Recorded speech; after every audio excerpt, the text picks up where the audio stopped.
Wildfires and hailstorms are driving insurers to scale back in our state. That's according to a new study that finds insurance is becoming less available and less affordable in Colorado.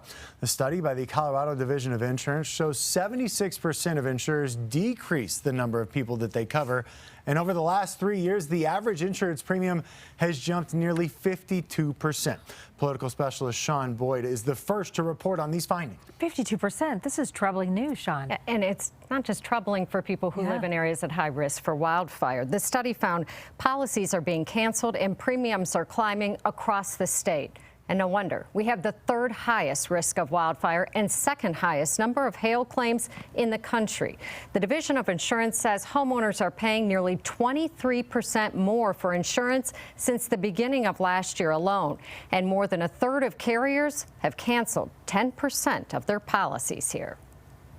The study raises serious questions about the long-term affordability and availability of insurance if trends continue. It points out how bad our market is, how in trouble it is, how much pressure there is. Carol Walker, executive director of Rocky Mountain Insurance Information Association, says a growing number of catastrophes, skyrocketing home prices, and inflation have combined to create a perfect storm here. The state, she says, is at a tipping point.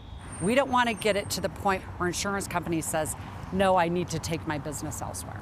The study found most smaller insurers are already scaling back here. 5 carriers now insure 65% of the state, and their losses here are greater than in all but 4 other states. So we have to be very careful that any solutions that we come up with to address availability and affordability of insurance don't make that problem worse. A state insurance option or so-called FAIR plan among the solutions the legislature is considering.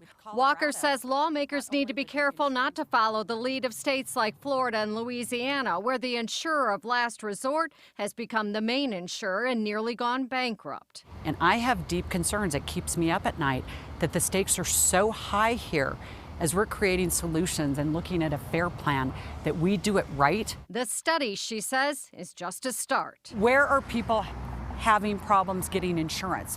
What types of policies are these? What types of homes are these? What geographic regions are these? I think that we need to take a longer look at this.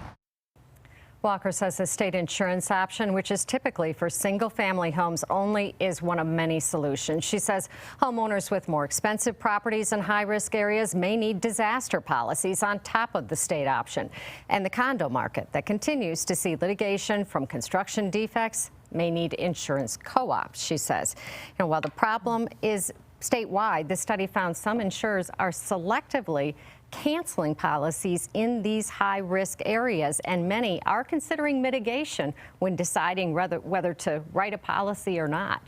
Coming up on Thursday, I'm going to be talking to the state insurance commissioner, Mike Conway, about this study in depth. Yeah, well, you got to figure it out, right? Yeah, absolutely. We have to be insured. All right, Sean, thank you. Well, we have some breaking news from